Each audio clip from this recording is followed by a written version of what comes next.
Hey, Robert. How are you doing today, Robert? Happy Thursday, Robert.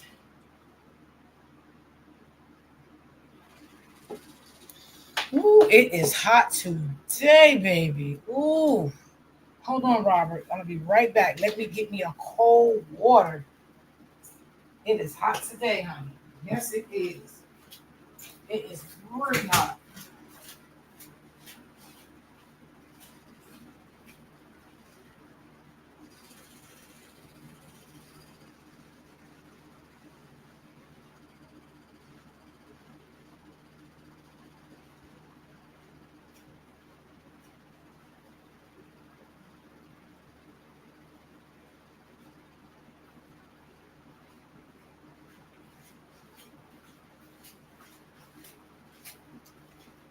Okay, dokie. Had to get me a cold water. Hey, Brittany. Hey, my love.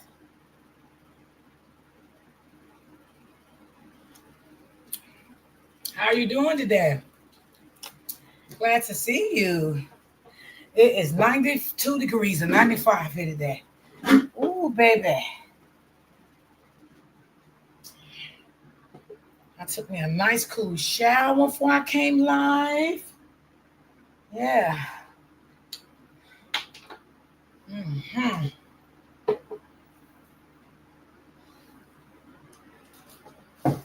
I know some people off today because of the holiday. Because I know today is like no mail carriers and stuff like that running. And, you know,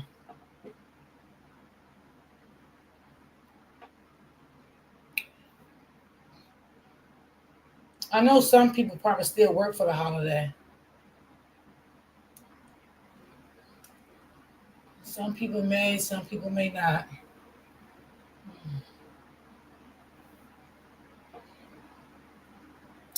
But I got this story I want to share today, y'all.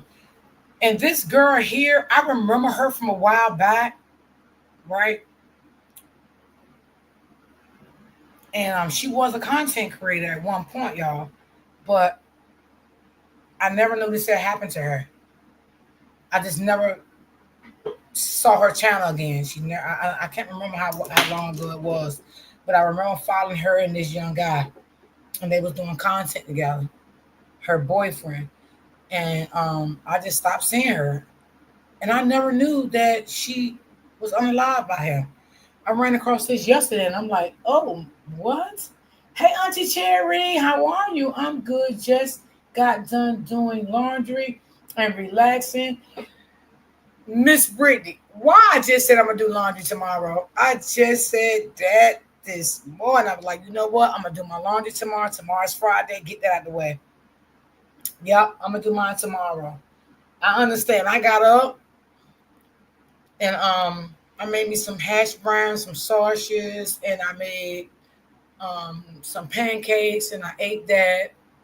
Drank me some water, relaxed for a minute, cleaned up, took my shower. Cause baby, it was hot. Hey, Miss Ashley, how are you, sweetie? How are you doing today? I thought it was Friday for a minute when I got up,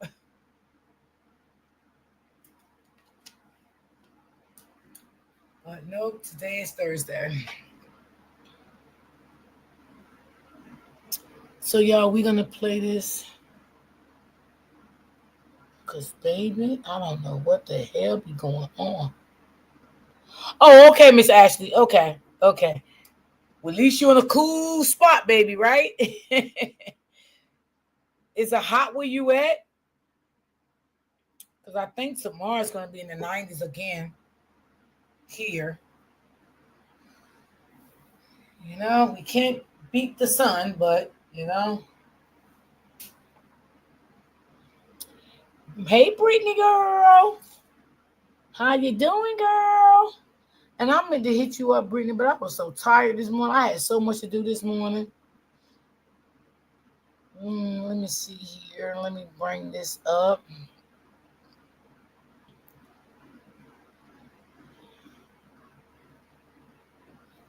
Yeah.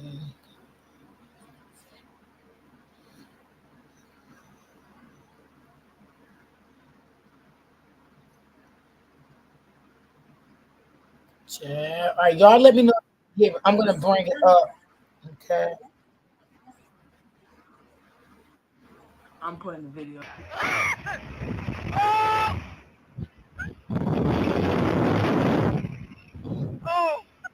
Yes, I'm in air condition, but oh, it's supposed to be in the 90s and 80s here. Oh wow. I can deal with the 80s if it's a little breeze to it.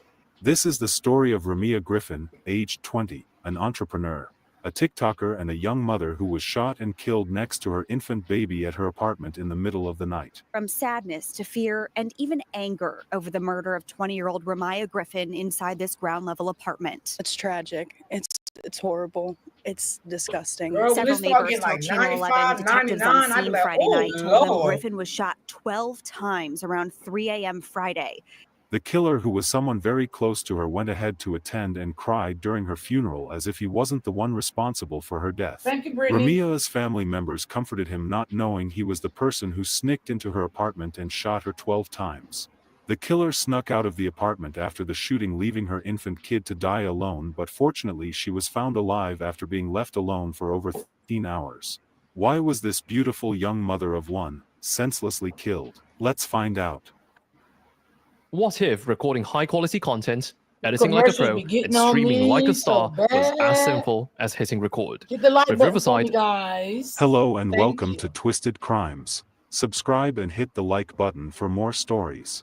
This story takes us to Pittsburgh, Pennsylvania. A city built on innovation, Pittsburgh continues to push the envelope with major contributions in technology, education, medicine, and beyond. Pittsburgh's metropolitan area has a violent crime rate of 506.7 per 100,000 people. The chance of being a victim of violent crime in Pittsburgh is 1 in 189, making it a fairly dangerous city. 20 years from now, I'm going to look back and remember that you were the one person who could turn every frown into a smile. Ramia Griffin, aged 20, was like hey, no one else. She was born happy. Ramia grew up doing things she liked. Brittany, I don't know what's going on with these people. Like, everything becoming social media famous now. I just don't understand it. And when the kids get involved and all of this stuff, it's just she was always the sad person who did not worry about anything. Ramia was into social media. She posted a couple of videos on her social media account. No, it was no 15 minutes ago, and it's no now.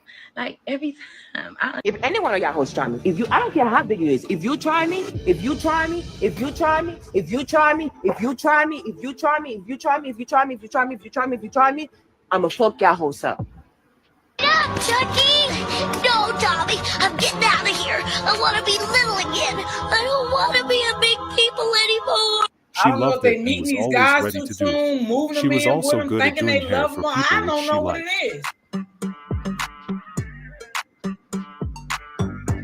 Ramia found love really young. She dated a young man named Adelin Itangwa when she was very young. She had dated him for 4 to 5 years prior to when she was killed, meaning that she dated him at least when she was 15 years old. Ramia and Adelin was the talk of the town. Damn, you did, bro! Y'all, his bitches is mad. His bitches is mad. His bitches is mad because he went big motherfucking ye. Fuck y'all hoes. You want him? Come get him, bitch. They painted it red as much they could. They made people jealous of their relationship. Show the boy who you didn't think you would fall for but fell harder than you thought you could. I don't wanna lose. Ramia and Adelin were very big on social media. And you know what, too, y'all? A lot of women, when they get into a relationship with a guy, they think that this could be the love of their life, not knowing it's not the love of their life, not knowing that this guy is going to do horrible things to you, not knowing this guy could be doing this to make other women jealous, and he's messing around with you. Because we know how women get sometimes, right? We know how women can entice another woman. Like, yeah, I got him. You know what I'm saying? I sleep with him. What's up? You know, other women sometimes, because we probably have all did it once in our life. You know what I'm saying? Reach out to another woman and let the other woman know, yeah, I'm with him now because she don't caught feelings. You understand what I'm saying? And things like that. It's what it does. It just bring more fuel to the fire. You understand what I'm saying? Because this man want to be with you and you think you know for sure he's yours. You don't have to reach out to the other woman and tell the other woman anything, because after a while she's going to know he moved on and he's with me. But by you reaching out to another female, telling another female that, it's just like you starting up chaos. You understand what I'm saying? And sometimes that shit can lead deadly. You know, it caused a lot of confusion. You know, I mean, it's sad. You know, if you know you got the man, you got the man. Then you know you got some women that are very bitter. They are jealous. So they got to reach out to the ex, or they got to reach out to the woman he think that the man is sleeping with. Oh, I just wanted you to know we together, we sleeping together. And some women, not all, some women do that, y'all, because they have low self-esteem about themselves. All right. And some women do that because they think that this man is going to be with them for life. But on the other hand, he's not going to be with you neither. Okay? He's not going to be with you neither. So, I mean, I don't get it sometimes. I really don't. Media. They had a joint YouTube account where they posted things they did together. Exactly, Miss J. They're very dangerous. And it's your girl Remy, and just let things play out the way they're gonna play out. As you can see by the title, always keep your guard up. Shoe collection. Yeah. Make sure you like, comment, and subscribe, and turn that notification bell on so that y'all get notifications when we post. There's no sense reaching out to another woman, let another woman know that you're sleeping with. Because some women, we know they do it be spiteful. They're very spiteful and vindictive. So we know a lot of women do that because of that. Today we're gonna be doing a Q&A, getting to know us basically. It's gonna be our first video. Now I remember these people here. I remember they was on TikTok and YouTube. I don't know about Facebook. Do you want to ask the first question? Do you want me to? First question says, when and how did you meet? When and how? January, I'm pretty sure. January 2020.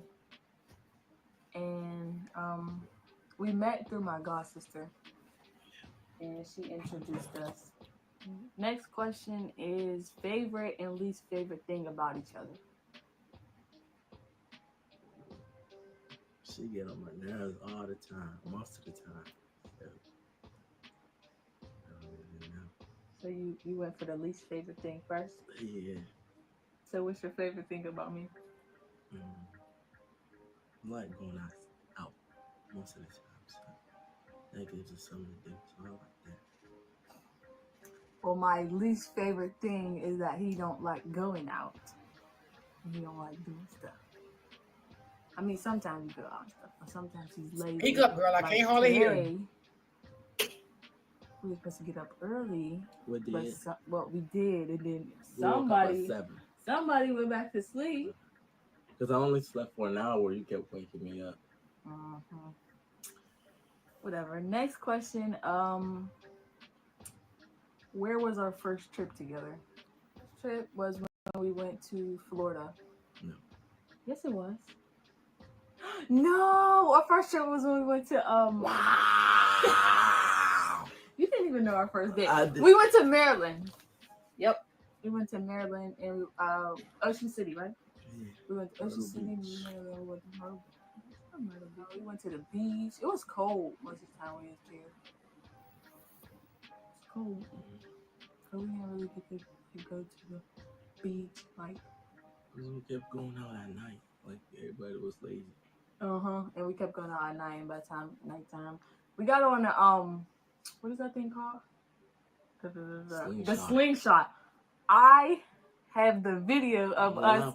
Yes, I am. I'm gonna put the video in here. He was screaming It was my first time, and we're not pulling the video. Yes, we are. No, It was not. screaming. Never pulled the video. It looked like it was me screaming, but it was you screaming. No. The beauty of Family Connects New Jersey is that it is a focused time in that fourth trimester, and that's a really critical period for both mom and baby, whether it's your first baby, your second baby, your fifth baby. I'm putting the video. This is the trip they went on. Oh. Oh.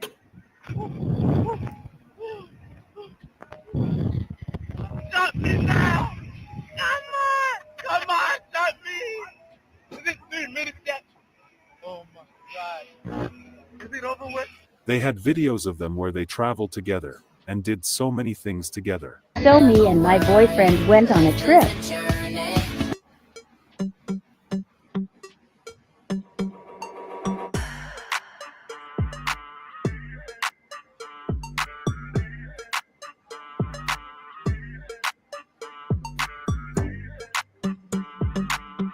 Ramia posted him at every chance she got. She would not stop.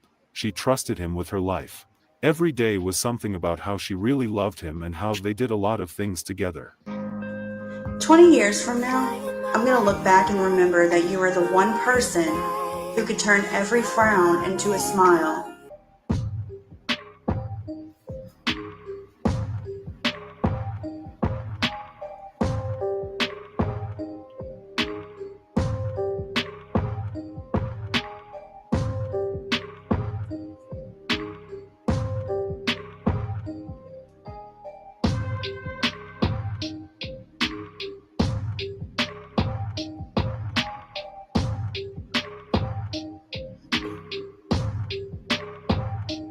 They were known as the most popular couple around town. Ramia got pregnant and Adelin was very excited about it. She posted pictures of her being pregnant and also posted videos after she had the baby.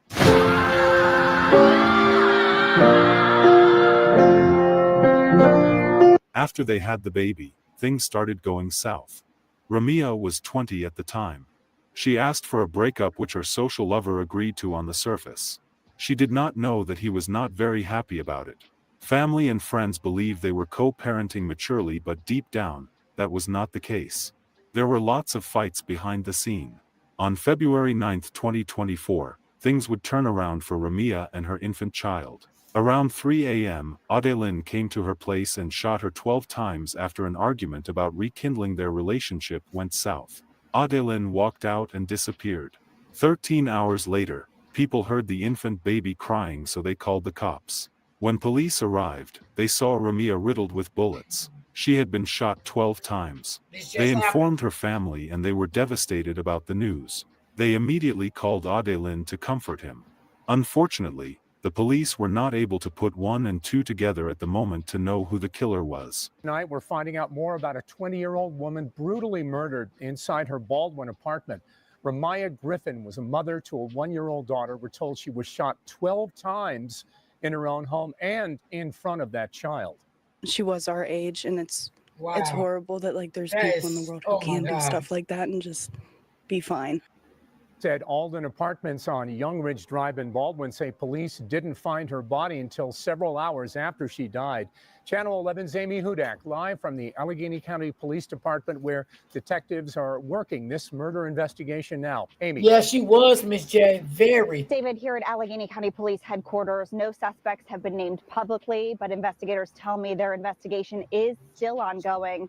Tonight, we are learning some heartbreaking details about the murder of Ramia Griffin and who else was in that apartment with her. It's scary because she was the same age as me. Neighbors on Young Ridge Drive in Baldwin say they are feeling a mix of emotions, from sadness to fear and even anger over the murder of 20-year-old Ramia Griffin inside this ground-level apartment. It's tragic. It's horrible. It's disgusting. Several neighbors tell Channel 11 detectives on scene Friday night told them Griffin was shot 12 times around 3 a.m. Friday. It was the only time anyone reported to police that they heard a gun being fired. Most people said despite the close units, they heard nothing. Multiple neighbors said homicide detectives did not discover Griffin's body until 4:30 p.m. adding that Griffin's 1-year-old daughter was in the apartment with her mom's body for more than 13 hours. Wow. One neighbor in tears told Channel 11 off camera she heard a baby crying for a long time and had an eerie feeling about it. Just the baby being So why down did she there, call the police? That's just horrible. If you hear a baby cry over a half an hour or an hour, something is wrong. That the baby was there. This neighbor adding something else she witnessed, evidence being collected and pictures taken at the crime scene near that ground level apartment. The screen was busted on the window. I mean, none of it's making sense. That's what I kept hearing them say is it doesn't add up. It doesn't add up. Nothing's making sense. Why would this guy get new permanent teeth in 24 hours? Instead of placing you in temporary teeth, you get your permanent Like teeth in you heard 24 a baby hours. cry over a After certain nearly period of time, 10 you should years call of the cops. I asked county police if this murder was random or if it was targeted. They said that their investigation is just ongoing. They didn't answer that specific question. But county police are asking anybody with tips to come forward. You can call their tip line. And of course, callers can remain anonymous. They held a funeral for Ramia and everyone was present, including Adelin, who cried and was comforted by Ramia's family at some point. After much digging and proper investigation by the police, detectives were able to use a variety of investigative resources, including witness interviews and surveillance video, to identify 22-year-old Adelin Itangwa as the person responsible for the shooting. They informed her family and they were shocked how Adelin could have done this and also attended her funeral. Exactly. Yeah, Kristen, good evening. Ramaya Griffin's sister tells us that suspect Adelin Itangwa actually attended Ramaya's funeral and in her view has been trying to garner sympathy for others. Ramaya's sister Mariah says that she now sees this as all some sort of cover. I felt angry because, like I said, you knew what you did, and for you to reach out, it's like, what are you trying to cover? You thought that you were going to get away with killing my sister. Mariah Griffin says her sister Remy and Adelin Itangwa were together about 4 years. In this picture, the two expecting parents were all smiles. Sometime after their daughter was born, they separated, yet maintained what Mariah thought was a civil relationship in the spirit of co-parenting. What happens behind closed doors really don't get spoke of much, but, you know, there were some things that I've heard and it, you know, kind of raised an eyebrow. Mariah described Itangwa as a shady person and controlling, but she respected the fact that her sister still had love for him. And the night she found out Remy had been killed, Mariah said Itangwa needed to know as soon as possible. He was sounding normal, so in my head, I'm like, he doesn't know what happened. So I didn't want to be the one to tell him what happened. Looking back, it's like he knew what happened. The news of Itangwa's arrest reached Mariah today as she and her mom were on their way to a custody hearing for Remy's daughter. Now Mariah's even more determined to ensure her niece is placed in the right home, one that is a reflection of the love Remy embodied. She was the one you would call when you needed help, when you needed a shoulder to cry on. She was the one. We have part of our justice, but we didn't get all of it yet. Itangwa is charged with criminal homicide and endangering the welfare of a child. He was taken into custody and was transported to the Allegheny County Jail pending preliminary arraignment. You knew on 11/11, a young mother murdered inside her own home, and now police say they've caught her killer. Officers just arrested Adelin Itangwa. He is the father of Ramaya Griffin's 1-year-old daughter. Family members tell us they are sickened over this. We treated him like family, like he was at the family dinners, and anytime there was a birthday, he was there. And Channel 11's Rich Pierce spoke to Ramaya's sister. He's live outside the Allegheny County Jail with more tonight. Rich. David, Itangwa is here at the Allegheny County Jail tonight, but earlier this evening, he was next door being arraigned on that murder charge. When I got the news, I was just like, just a big sigh of relief. Mariah Griffin describes how she felt when she learned police had made an arrest. We're happy that they found who did it, but, you know, we're still grieving the loss of my sister. This man, 22-year-old Adelin Itangwa, is behind bars tonight. He's accused of shooting and killing Ramaya Griffin, she's never going to know her their mom. 1-year-old daughter alone for 13 hours. We treated him you like at the gym? family. Okay, baby. He was at the family dinners, and anytime there was a birthday, he was there. County police say Itangwa was Exactly, identified Brittany. How could through you witness attend a funeral interviews and knowing you did surveillance that? video before being arrested this afternoon. He wanted us to find her like that. He wanted us to find my niece soiled in her diaper and my sister lifeless on her bed. While Mariah and the rest of her family come to grips with the No, loss of nobody her sister. knew. And this is Nobody knew, Miss J. She They says said the she's sister said she thankful, kept it away from thankful them. to the community for support, police for their work, but most of all, for her niece, a piece of her sister left behind. Her daughter looks exactly like her when she was younger, with her chubby cheeks. Hey, Teresa. Now, in addition to that homicide charge, Itangwa is facing an endangering the welfare of a child charge. There's also still a fundraising effort underway for that little girl. We have more information on how you can get. Ramia had a good head on her shoulders. She wanted pretty. to become someone great and make her daughter live happy, but this low-life guy took her life for a silly reason. Family and friends gathered at the St. Rocks High School football field to pay tribute at a vigil for Ramia. He killed his ex-girlfriend and left the child for death. Thank God she was found alive hours later. We hope he gets the maximum punishment possible. Our sincere condolences to the friends and family of Ramia Griffin. May Ramia's memory be a blessing for her family and for all who knew her, and may her life and death be an inspiration and a turning point towards justice and increased protection for domestic abuse survivors. Please stay safe out there and see you guys in the next video. Hold on. Yeah, she said that the sister said that she never told the family what she was going through. And some people like that. Some people like that. They just keep things within their home. You know what I'm saying? They don't share anything, you know, and some people just take abuse in silence. You know, I mean, it's sad, y'all.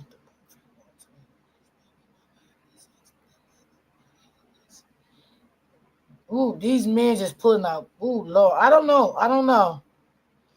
Let's see here. Oh, no. I don't want to do that one. Some of these y'all just be so sad, y'all. Like, oh, my God.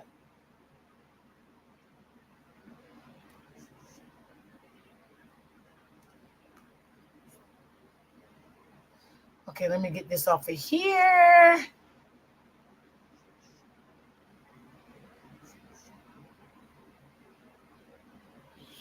Okay. Let me see about this one here. Lord. Our water should be safe to drink, but dangerous chemicals known as PFAS have polluted water supplies. And maybe the custody battle probably took him. Maya Jennifer couldn't kill you with her hands. She didn't have a gun.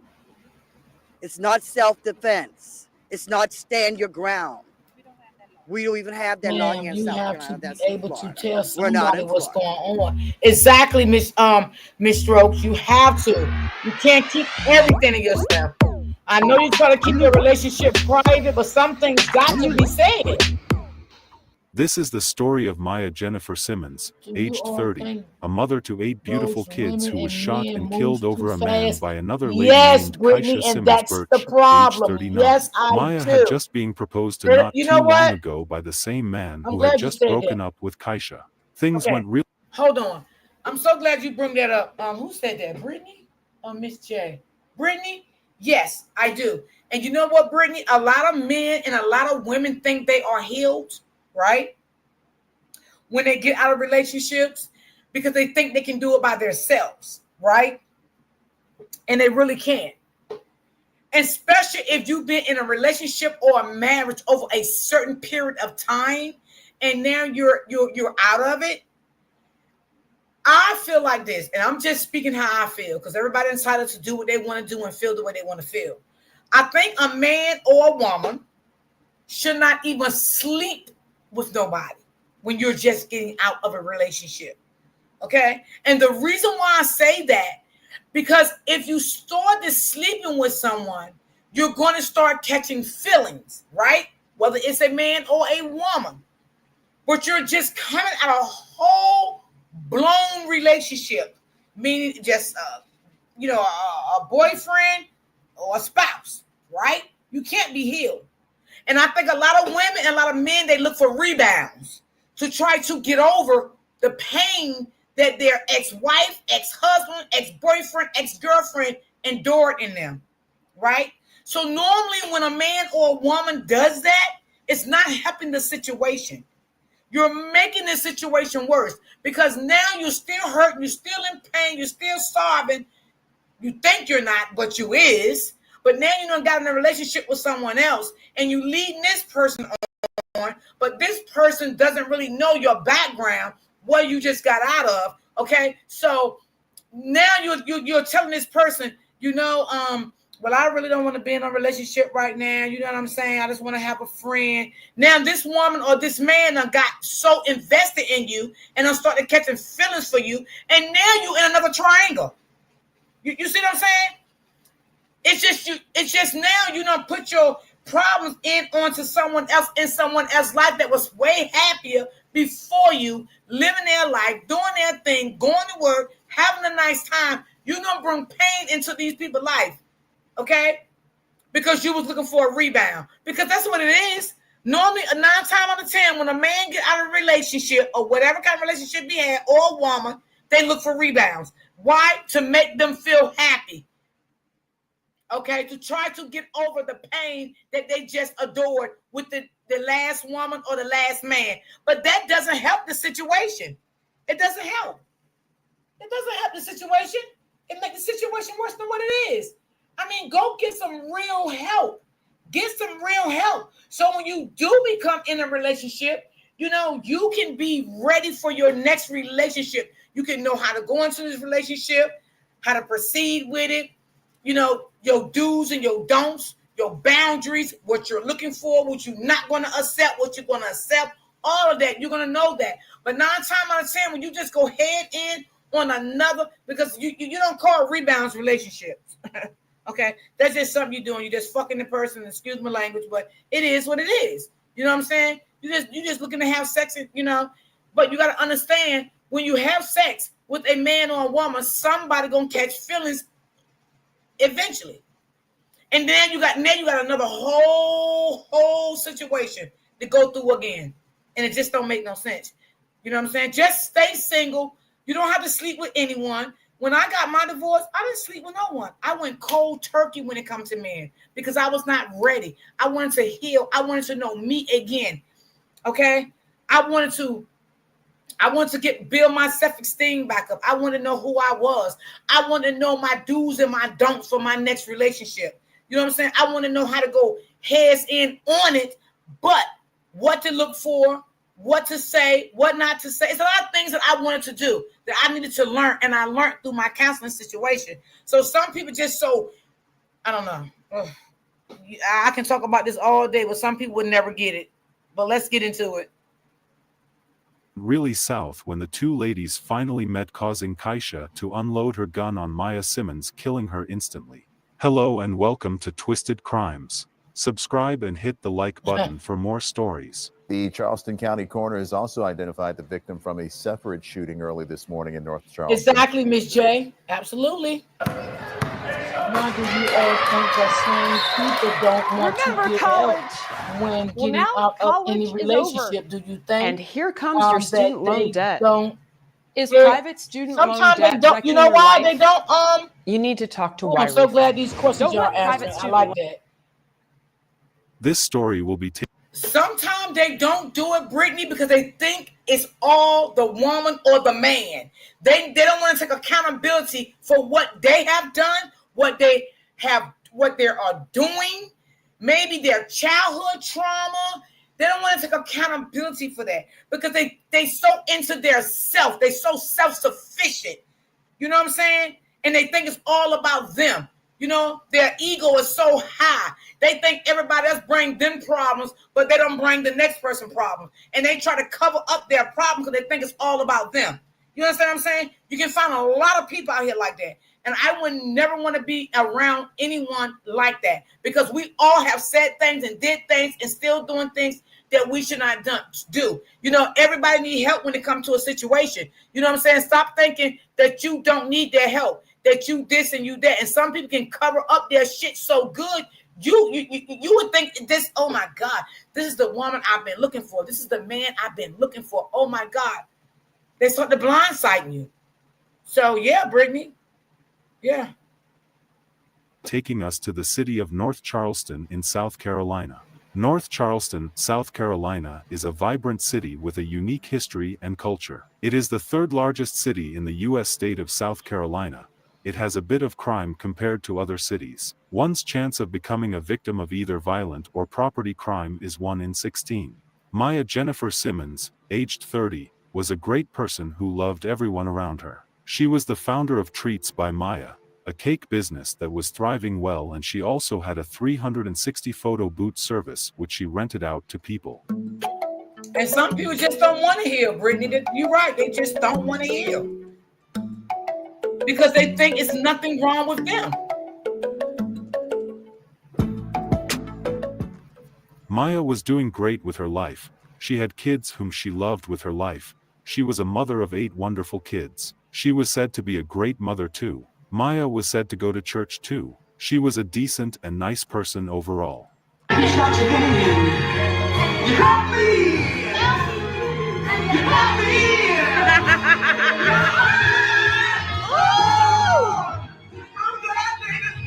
That used to be my shit right there, I ain't even gonna lie.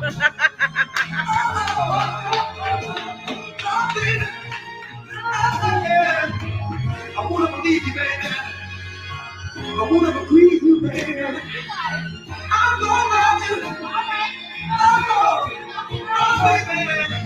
I'm glad. I'm glad, baby. Oh, yeah, baby. Oh, I'm on you. I'm on you. Come on, friend. Why is crying?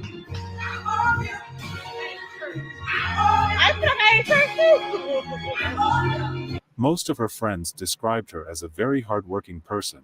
She did sell eyelashes too, which was another side hustle for her.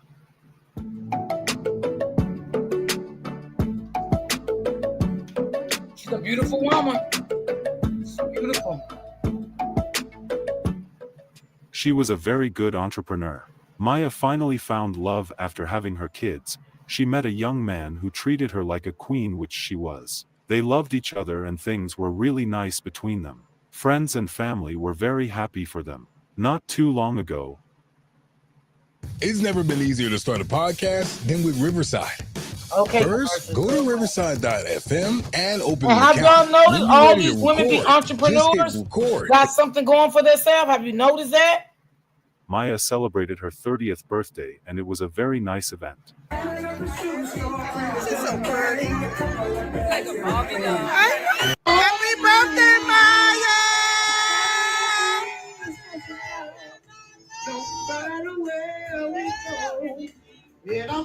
Friends and family were present to cheer her up. She had a great time and was enjoying life. Soon after, the new boyfriend would take things further. He surprisingly proposed to Maya. Maya was so happy, she was very excited and was looking forward to her getting married and starting a new married life.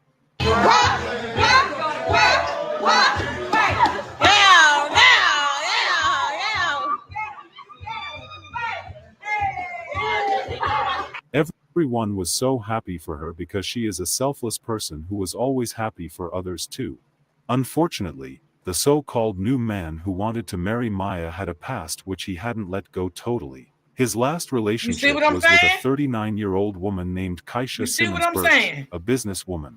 Kaisha was still in the life of Maya's fiancé. They were still kicking it. They were still seeing each other behind closed doors and doing some naughty stuff whenever they choose to, according to reports. Wow. So this was causing a big problem between the two ladies. Kaisha was not happy her former man was moving on with a new lady, even though she... This is what I was just saying, y'all. That's what men do. They don't go and tell the new woman that they are still dealing with another person. Because some men like bullshit. They like drama. They sit back and watch that shit play out with 2 females and don't say shit. And what happens? The females go back and forth. They go at it.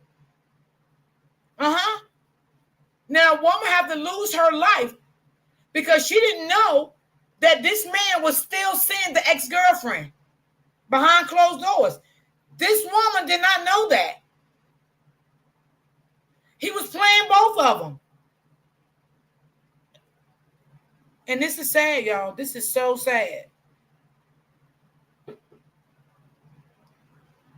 She has him to herself sometimes whenever she wants. They go back and forth on each other about this man in question, via social media, text, etc. Things finally reached a boiling point on July 28, 2023 when Maya went out that night with her friends. Before she got to her destination, she posted a message on Snapchat saying make memories with your people while they here. Take pictures, record videos, when it's all over that's all you gon' have.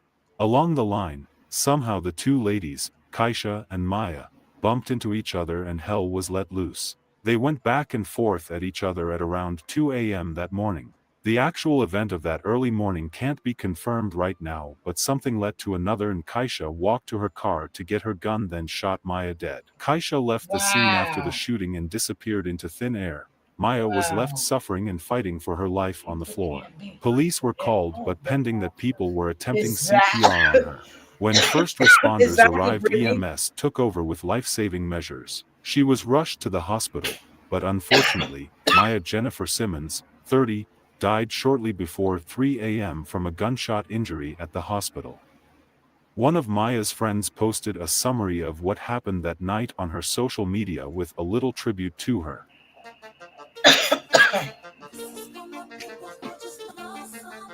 That's messed up. That's messed up.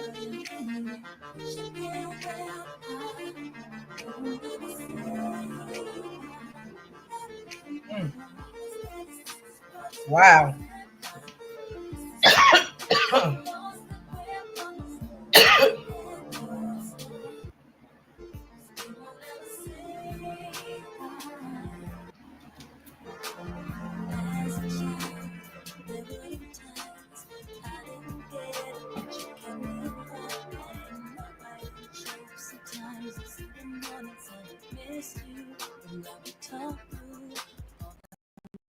Don't leave that nigga for her. Don't leave that nigga for me, because I'll leave your nigga for you. Real shit. Hey, The Charleston County coroner has also identified the victim from a separate shooting early this morning in North Charleston. Officials say 30-year-old Maya Jennifer Simmons died at an emergency room after a shooting in the 6800 block of Dorchester Road. North Charleston police responded just after 2 in the morning to the parking lot of Bloom Room. Police started investigating and they learned what had happened. They knew who the suspect was. Almost 2 weeks after the incident, Kaisha Simmons Birch, 39, turned herself in on Friday, August 11th. North Charleston police say that a woman has turned herself in for a July shooting that left one person dead. 39-year-old Kaisha Simmons Birch has been charged with manslaughter and possession of a weapon during the commission of a violent crime. Oh, she should have been This charged with is murder. in connection to the shooting at the Bloom Room on July 28th that killed 30-year-old Maya Jennifer Simmons. She was charged with manslaughter and possession of a deadly weapon during the commission of a violent crime. She was booked in the Al Cannon Detention Center. During a bond hearing where Kaisha claimed self-defense, her family said she is not sleeping or eating in jail and they asked the judge to set bond so she can return to her 3 children. They also told the judge she is not a danger to the public, has no priors, and owns her own business. The judge placed Kaisha under house arrest with a $200,000 surety bond. Mother of 8 last month is pleading self-defense. That's according to her attorney at today's bond court hearing. News 4's Conley Grayson was there and joins us now. And Conley, what does her attorney say? Tessa, Birch's attorney says she and Simmons got in a fight outside of the Bloom Room. Now, he said Birch was about to leave in her car when Simmons charged at her. That's when Birch shot and killed Simmons. Don't mix pink salt with 3 other ingredients. If you don't want to donate, exactly, Brittany. She don't need to come home, honey. Give me 60 seconds to explain. The viral 32-second pink salt. Birch is charged with manslaughter and possession of a deadly weapon during the commission of a violent crime. And today, a judge gave her a surety bond. After the hearing, I talked with Jennifer Ferguson, Simmons' grandmother, who says Birch's story can't be true. Maya Jennifer couldn't kill you with her hands. She didn't have a gun. It's not self-defense. It's not stand your ground. We don't even have that law here in South Carolina. That's in Florida. We're not in Florida. You made a bad decision, and it's going to cost you some bad consequences. Facts. My granddaughter was not an aggressive person. Whatever happened that night, my granddaughter was baited or aggravated to that point. You can't get a person on anywhere that will tell you Maya Jennifer Simmons was an aggressor person. Birch was placed under house arrest. According to Birch's attorney, she has a concealed carry permit, and she knew Simmons' fiance, who was also at the club that night, had a gun. Birch used to date Simmons' fiance. Now, the judge says Birch is not allowed to use social media or contact anyone in Simmons' family. The case is still under investigation and Keisha Simmons Birch is expected to be back in court. This was a senseless crime which could have been avoided. She lost her life and her 8 kids would suffer for it. And also Keisha would go to prison for a long time or some time at least.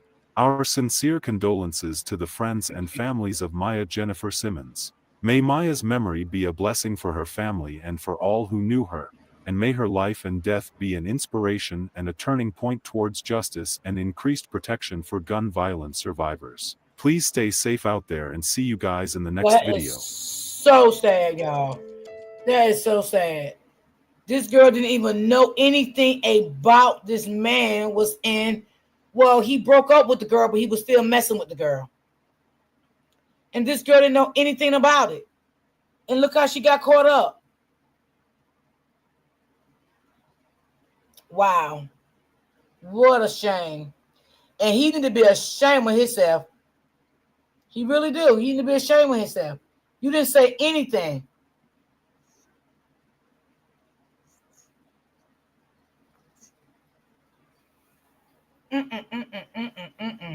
Hold on. Oh no.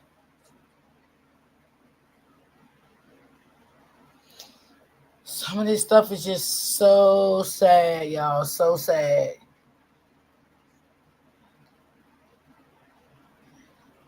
I think I showed y'all this one here. Let me see.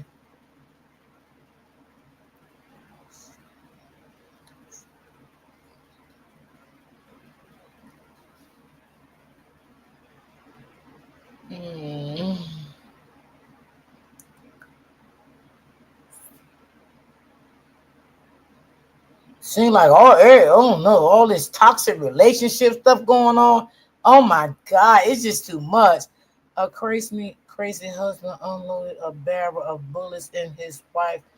Well, I don't know. Did I show y'all this one? Let me see. Because I'm not sure. It'd be so many. Let me see.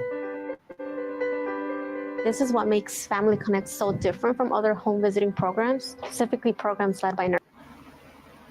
The disturbing video shows Banguero shooting multiple times into a vehicle in front of her 14 and 16-year-old teenagers before running off. Oh my God, Jesus. The woman shot twice, one of the teens running to a nearby neighbor for help. Dramatic video of a midday shooting that sent children running, the target, their own mother. For him to do that, and especially with kids in the backseat, man, oh my God. This is the story of 2 beautiful ladies who were married to the wrong person. Their husband unloaded barrage of bullets into them during a domestic dispute. Takeshia Renee Eads, age 42, was married to Lamar Bryant, a crazy individual who we will learn more about in the video. They said he's crazy. I know he is. Jeremy Banguero, age 33, was another husband who attempted to kill his wife in broad daylight right in front of her 2 kids. These 2 women do not know each other, but they both had crazy husbands in common. Takeshia Eads, aged 42, was fatally shot by her husband, Lamar Bryant, while Jeremy's wife was also shot by Jeremy too. Jeremy Banguero and Lamar had the same thing in common, which was to shoot their wife whenever they get upset. In the case of Jeremy Banguero, he was a serious offender who was known by the cops for committing various offenses. He ended up shooting his wife in broad daylight while she was next to her kids. A dramatic video of a midday shooting that sent children running, the target, their own mother.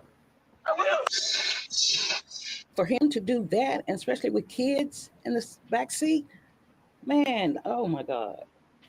It's a brazen crime that shocked neighbors, and tonight, an estranged husband is still on the run for shooting his wife. ABC 13's Jessica Willey is in Stafford, where the shooting happened with the urgent plea from police. Jess?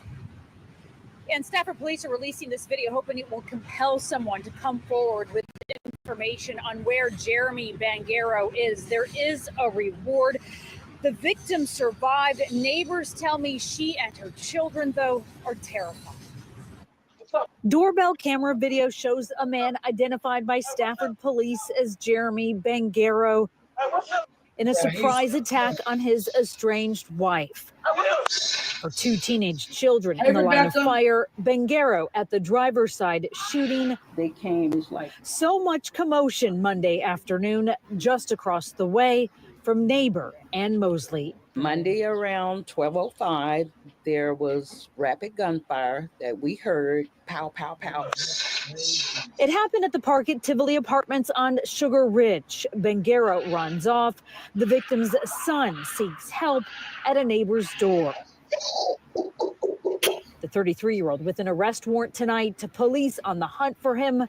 Last seen Monday on West Airport in his red Chevy Silverado truck. Their message, do not approach. Obviously, Jeremy is a danger to the society. And he poses Now a that's danger it. to When they say you a danger to society, you're dangerous. You're very dangerous. Urge to contact Crime Stoppers. The shooting, the latest violence in a long list of incidents involving his wife. Court records show Bangero has been charged every year in either Fort Bend or Harris counties since 2022 with assaulting her. In fact, he was released from jail at the end of January It was after time for her an to break 80-day camp. sentence for family violence. He got credit for 50 days time served. A couple of them parked. Neighbors say the woman had left him. The couple had no children together. They did not live together, but they recall fighting outside.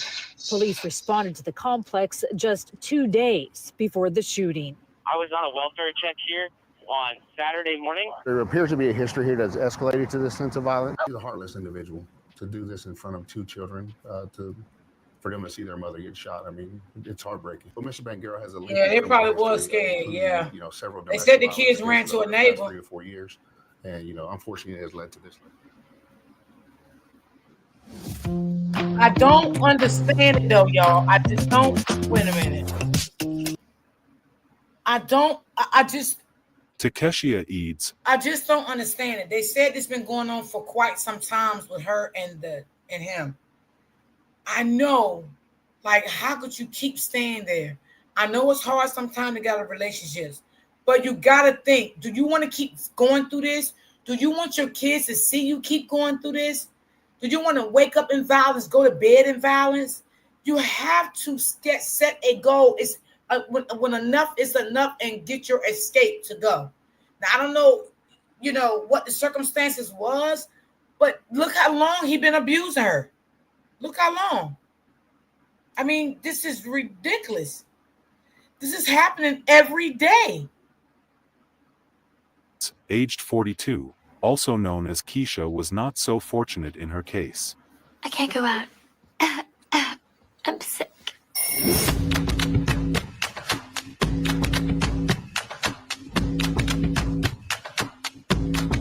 Keisha was a mother and also a grandmother. And these be some beautiful women. What are you talking about? She was a teacher. She loved her job and tried to make everyone happy in school. Wow.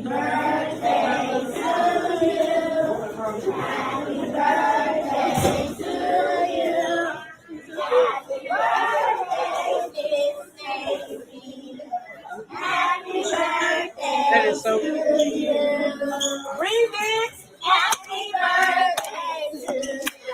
Keisha was a very hard-working lady. She had a clothing line to support herself alongside her teaching job. Mama always told me, baby, you gotta walk.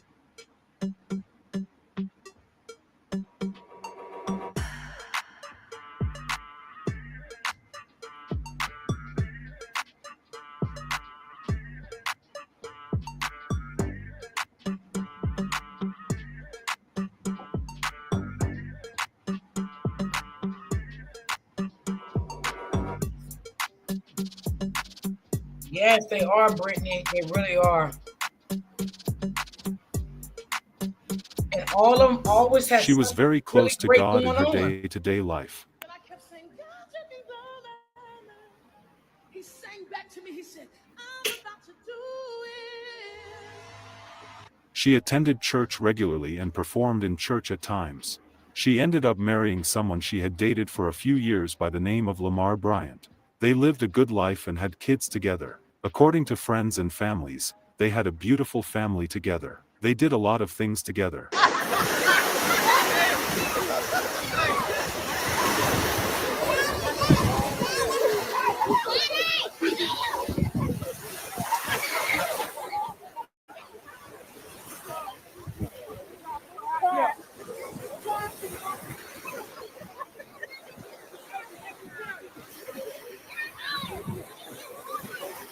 That's true. She never joked with her kids. She was seen as a strict but loving mother. She has 4 children and 5 grandchildren altogether. My people with black parents out there, go ahead and put 10 fingers up. And if your mom has ever said any of these things, go ahead and put a finger down for me. Put a finger down if your mom has ever said, I'm not one of your little friends. Put a finger down if your mom has ever said, do I look like Boo Boo the Foo? Put a finger down if your mom has ever said, a hard head make a soft behind. Put a finger down if your mom has ever said, first of all, check your tone. Put a finger down if your mom has ever said, you better stop crying before I give you something to Brittany, cry it seems about. like they Put a finger always down got if your good mom has things ever going on in said, their you life. got The men McDonald's that they money. meet. Put a finger down if your mom has ever said, when we get in the store, don't look at nothing, don't touch nothing, don't ask for nothing because you're not getting nothing. Put a finger down if your mom has ever said, you better fix your face before I fix it for you. Put a finger down if your mom has ever said you smell like outside. Put a finger down if your mom has ever said, I brought you into this world and I can take you right out. Put a finger down if your mom has ever said, I hope you know that schoolwork like you know them songs. Life was not too kind to Keisha sometimes. She lost a child sometimes in her life and also lost her sister a week prior to her own death. Y'all know I don't do Facebook Live, especially not speaking, but this morning when I was praying, the Lord gave me briefly just a little bit of a message concerning it's healing time. Hey. This morning when I was praying, a message that he gave me was it's healing time. And I just wanted to share a little bit of it. A little nervous, but out of obedience, I'm just gonna go ahead and do it.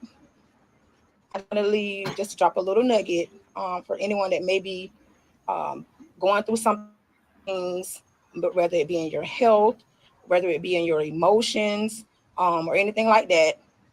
If you ask the Holy Spirit to lead you, even if you don't know who you need to forgive, if you just go in that quiet time, maybe tonight, cut your lights off, turn everything off, and if you just ask the Holy Spirit to reveal to you everyone that you need to forgive, I promise you I've done it. Their names will begin to come. People you don't even realize. You may still be holding on to some things that may have done you wrong. Maybe you thought you released them, but you really did not release them. I guarantee you, if you just remember how excited you were when Junior finally went off to college? Well, now college is over, Mom and Dad, and here comes Junior student. close your eyes, be still, and listen. The Holy Spirit will give you each and every name. She was extremely close to her sister. She was still busy grieving the painful loss of her sister when her horrible husband decided to take her life too. On March 25, 2025, 41-year-old Lamar Bryant got in a heated argument with his wife and he did not hesitate to shoot her during the argument. Police were called and Keisha was rushed to the hospital, but she did not make it. She died at the hospital. Deputies surround a murder suspect's car just hours after they say he shot and killed his wife. Yeah, Lamar Bryant, seen here, is accused of shooting Takesha Eads in her Orange County home. She died at the hospital. Fox 35's Marie Edinger just spoke to her pastor about how the mother is being remembered. Several family members told me today they are grieving and just not ready to go on camera to talk about this. They're dealing with the death of one parent and the likely incarceration of another. Takesha Bryant was just 42 years old, a teacher and the performing arts director at the Saints Academy in Apopka. Just a loving person, impacted lives, so many lives, and She was so loving to the children at the school, from K to 12. Wow. She was also a member of United Hands Ministries, where John Eason was a pastor. Awesome, super wonderful young lady. So sad. Compassionate, a serious peacemaker, a major personal drive, motivation for her is that she just wanted everybody to have peace in their life. This video shows the moment deputies found Lamar Bryant in Kissimmee, hours after they say he shot and killed his wife, Takesha, in Orlando. It happened at a home along West Livingston Street. It was just a few days after his 41st birthday and a couple weeks after his last arrest for selling. He was out on bond from that arrest, and it was made while he already had a warrant out for fleeing from police. He should. I don't know why these judges let these men come back home after all of this stuff. I don't understand Those it. arrests happened while he was on probation after being caught with a gun he couldn't legally have because of previous drug crimes. But a friend of his I talked with on the phone told me he was a good person, that he and Takesha would hand out food to those in need and offer help to their friends and neighbors. He was shocked by what happened, as were Takesha's family and friends who've now lost her forever. Bryant was just booked into jail today, so he has not had his initial appearance. The suspect, her husband, is now charged with first-degree murder. Today, deputies plead with other families dealing with domestic violence to just reach out if you're in any danger. We broke the news yesterday at 4 when deputies responded to a neighborhood near Ronnie Circle and West Livingston Street in Orange County. We later learned a woman was shot to death. West 2's Tonight Gabrigadakis joins us live from the Orange County Jail this afternoon. Tonight, investigators are still trying to piece together what happened. Yeah, it's just very heartbreaking. And they tell us that the victim's husband, Lamar Bryant, was arrested today and is charged with first-degree murder. And just like we have many questions, the victim's family tells us they too are trying to figure out how and why this happened. This is something that we're never going to forget. This just happened. So we need time to grieve and be there for each other. Cordasia Page and Takia Bryant are sisters who are mourning the loss of their mom, Takesha Eads. She was 42, a mother of 4 with 4 grandchildren. Deputies in Orange County found the woman shot to death at her Orla Vista home on Tuesday. I was laying in the bed with my wife watching TV. So I heard like 4 or 5 shots back to back. Boom, boom, boom, boom, boom. Could have been 5 or 6 shots. Takesha's husband, 41-year-old Lamar Bryant, is accused of killing her. He was arrested on Wednesday and is now charged with first-degree murder. I was the only sibling with my own dad. My other 3 siblings, that's their dad. I really don't have too much to say about him because at the end of the day, the Lord is going to deal with that. He's going to have to go before glory and answer to God. Amen, baby. But I do know it's crazy to say my mama forgives him because just the type of person she is. Her daughters say she was a selfless woman who always showed up for the people she loved. It don't matter what type of time of night you called her, she was getting out of her bed and she was coming. She was definitely like very holy. She helped everybody out.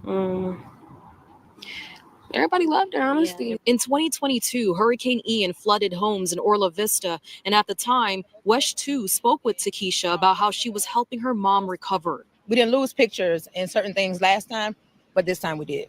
So all the memories we had, they're gone. She loved my grandma. My grandma is not okay, but she's taking it day by day. So, I don't think nobody would want to bury their child and go through this situation.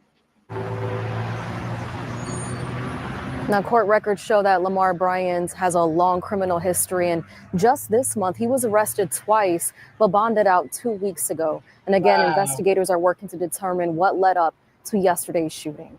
These 2 ladies are really unfortunate to have gotten together with men who lose their temper and resort to shooting their spouse. Real men should not be using guns against their wives or any women whatsoever. Absolutely. We do hope Jeremy Bangero is apprehended very soon so he can face justice, and we do hope Lamar Bryant gets the punishment he deserves.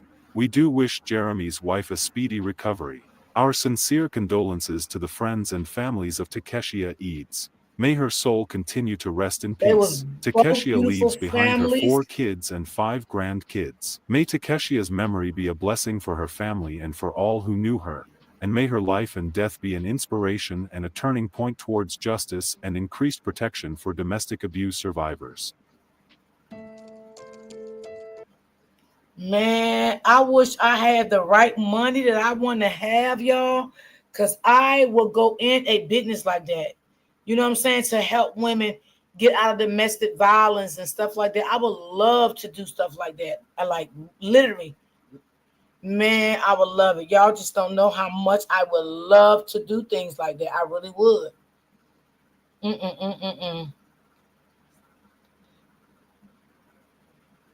I would love that. Oh, wait a minute. I'm gonna play this one right here because this guy, I remember people talking about him that he killed his mother and brother like 6 days after he came from jail. Did y'all ever hear about that? I heard about that story on the news, but let me just play it. I don't know what happened. Survivors of LDS church sex abuse are being heard and receiving compensation. Thanks to recent changes in the law, many people can now. 25-year-old is accused of killing his mother and little brother in Wilson days after being released from prison. Today, we learn more about the victims, identified as Dana Jenkins and her son, Darren. This is the story of a homecoming that turned into a nightmare. When 25-year-old Deron Dante Jenkins walked out of prison after serving more than 5 years, his mother welcomed him with open arms. Just days earlier, she had posted joyfully on Facebook, "My baby is home. Everything Lord, I thank you." y'all. I didn't Her words understand were it. filled with hope, the kind of hope only a mother could carry for her son's second chance. But within 6 days of his release, Dana Jenkins and her 15-year-old son, Darren Cox, you remember were this? both Okay. dead, murdered in the very home Because where I that was trying to celebration figure took out, place. What Brittany, like, did he have a grudge against his mom before he went in? What happened to led him to do this to his mom? I mean, because they said that the mom took good care of him when he was in there. So I don't know what led him to act like this. I don't know, but let's listen. What happened in that house on Snowden Drive in Wilson, North Carolina? Why did this fresh start end in bloodshed? And how did a family reunion spiral into a double homicide that would leave a neighborhood in disbelief? This is the haunting story of Deron Dante Jenkins, a man with a troubled past, a mother who believed in redemption, and a tragedy that no one saw coming. Hello and welcome to Twisted Crimes. Subscribe and hit the like button for more stories. A quiet town and a close-knit family. Wilson, North Carolina, sits just east of Raleigh, a quiet, modest city with a population of around 50,000. Known for its southern charm and tight-knit communities, Wilson isn't often in the headlines. But in March 2025, that changed. The city was shaken by a tragedy that unfolded not in a dark alley or unfamiliar street, but in the comfort of a family home. I guess Brittany, she didn't know that this was going to happen. He'd been in prison for 5 years. You know what I'm saying? I mean, because as a mother, who would think that their child would go to prison for all those many years and come home and unalive her and his little brother? What could have possibly happened because he'd been gone for so long? You know what I'm saying? So that's why I'm saying, like, what happened? Like, did he have something against his mom? He was angry because he was there. Like, I don't know. I don't know. Dana Jenkins and she was probably well let him known in and because he well didn't have loved nowhere in else to Wilson. go. Don't talk. We just sit back and listen. Not Then knowing he make was gonna both do this. moves. She like to argue, so I sent that bitch to law school. Preach. A single mother, she was raising her teenage son, Darren Cox.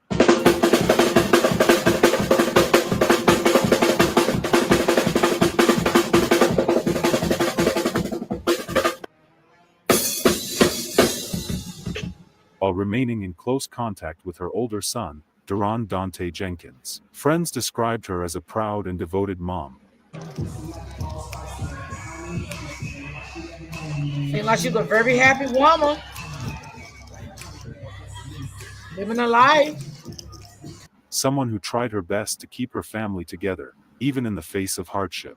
Deron Jenkins had spent much of his young adulthood behind bars. He was arrested in 2019 on charges including robbery with a dangerous weapon and was sentenced to over 5 years in prison. But in early 2024, after serving the bulk of that time, Jenkins was released and returned to Wilson. Despite the difficult road he had traveled, his mother welcomed him back with open arms. He on 3 pills. Just days before her death, she posted publicly on Facebook expressing joy over his return. "My baby is home. Lord, I thank you." It was more than a celebration, it was a prayer, a mother's hope that her son had changed. Okay, we ready. We ready. Come on, we ready. Come on, yo-yo.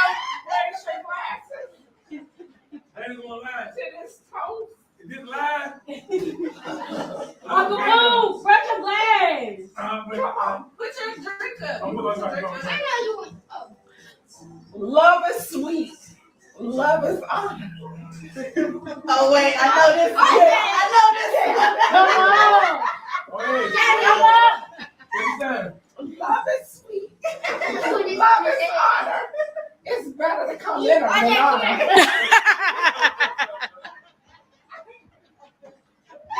That maybe this time, things would be different. For 6 days, the house appeared to be a symbol of new beginnings. But beneath the surface, something was terribly wrong. The day everything changed, March 31, 2025, began like any other Monday in Wilson, North Carolina. Snowden Drive, a quiet street in the southeast part of the city, gave no indication that something was terribly wrong inside one of its modest homes. But by that evening, the Wilson Police Department would uncover a scene that would shake the community to its core. At approximately 5:23 p.m., officers were dispatched to a home in the 1700 block of Snowden Drive Southeast. The nature of the call wasn't immediately made public, but something had prompted a welfare check, something serious enough for officers to be sent out without delay. When police arrived and entered the home, they discovered a horrifying scene. This must be the most popular iSmartwatch on the market right now. With it, there's no need to prick your finger. Inside were the bodies of 50-year-old Dana Vanessa Jenkins and her 15-year-old son, Darren Jenkins. Both had died from apparent gunshot wounds. There were no signs of forced entry. No immediate indication of a struggle. Just 2 lives lost, suddenly and violently. As word spread, the community was in disbelief. Dana was a mother. Darren, a high school student with his whole life ahead of him. Their deaths were heartbreaking on their own, but it was what investigators discovered next that would leave people stunned. Who was Daron Dante Jenkins? Before the tragedy on Snowden Drive made headlines, Daron Dante Jenkins was largely unknown outside a small circle of people in Wilson, North Carolina. To most, he was just another young man who had served time and was now back home, seemingly on the path to a new beginning. But that image would unravel in a matter of days, and the name Daron Jenkins would become forever linked to one of the city's most disturbing family crimes. At the time of the murders, Daron was 25 years old. His criminal record showed a troubled past. In December 2021, he was convicted on several charges, including larceny of firearms, breaking and entering motor vehicles, and malicious conduct by a prisoner. These convictions landed him in prison, where he served more than 3 years in the custody of the North Carolina Department of Adult Correction. On March 25, 2025, he was released under post-release supervision. After his release, Daron returned to live with his mother, Dana Jenkins, in her home on Snowden Drive. But that fresh start didn't last long. Just 6 days later, both Dana and her 15-year-old son, Darren Cox, were found dead in their home, each killed by a gunshot wound to the head. Wow. And the man police suspected of carrying out the crime was the same person Dana had just welcomed back with open arms, her son, Daron. Now to a breaking news update. We're learning new information about a deadly double murder in Wilson County. The man police say killed 2 people inside a home in Wilson last night is going to remain behind bars. A lot of new information coming in. We go to CBS 17's Baron James in Wilson, where investigators say the shooters and those he shot were related. Baron. Yeah, Bill and Liz, no doubt right now. In fact, here's where they arrested the suspect, here at this house. In fact, where we're told that this happened less than a week after he got out of prison. Take a look at this. Wilson police arrested and charged 25-year-old Daron Dante Jenkins with 2 counts of first-degree murder. He's accused of killing his mother, 50-year-old Dana Jenkins, and his little brother, a 15-year-old. Police took Daron Jenkins into custody here at his mom's duplex apartment on Snowden Drive Monday afternoon, when officers found the two bodies inside. Police had gotten a 911 call that apparently came from another relative.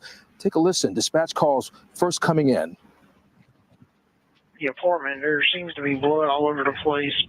Biden's brother answered the door, and there's cleaner everywhere. Biden's mother hasn't answered her phone. He's all of a sudden out. Oh, the car. Yeah, when we got here, by the way, less than an hour ago, these industrial cleaning guys, if you're seeing that video in the yellow suits, were suiting up to go into the apartment to prepare it for deep cleaning, they told me. Daron Jenkins was taken to the Wilson County Jail, held under no bond. Of course, we are working to learn more about him and his now deceased mother and little brother as this investigation goes on. By the evening of March 31st, Jenkins was arrested and charged. Right now at 5:30, a 25-year-old is accused of killing his mother and little brother in Wilson days after being released from prison. Today, we learn more about the victims, identified as Dana Jenkins and her son, Darren. Darren was just 15 years old, a student at Bedingfield High School. Daron Jenkins appeared in court for the first time today, charged with their murders. He remains in jail without bond. Today, crews in hazmat suits were seen coming in and out of the home where this all happened last night. WRAL's Carly Haynes joins us live outside of that home on Snowden Drive. Carly, you spoke with neighbors about what they witnessed in the days before.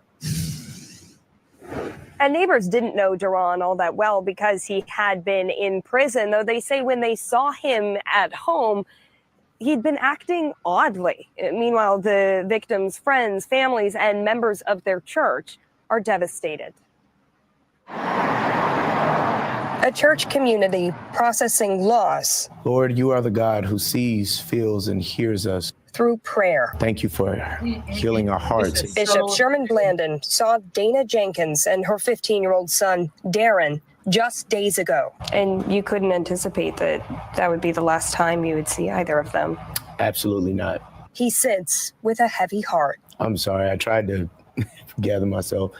It has been very difficult, confusing, troubling. 25-year-old Daron Jenkins is accused of killing Dana and Darren in their Snowden Drive home, his mother and brother. When I saw them send the ambulance people back, I knew everything wasn't okay then. Next door neighbor and cousin, Wanilla Cornigi, saw police knock down the door and take Jenkins into custody Monday afternoon. He was just looking strange. She tells us Daron hadn't been around his family for years, only out of prison less than a week ago. Friends remember Dana as a go-getter with a big heart and bigger smile, and Darren, a Bedingfield High School student with dreams of becoming a pastor.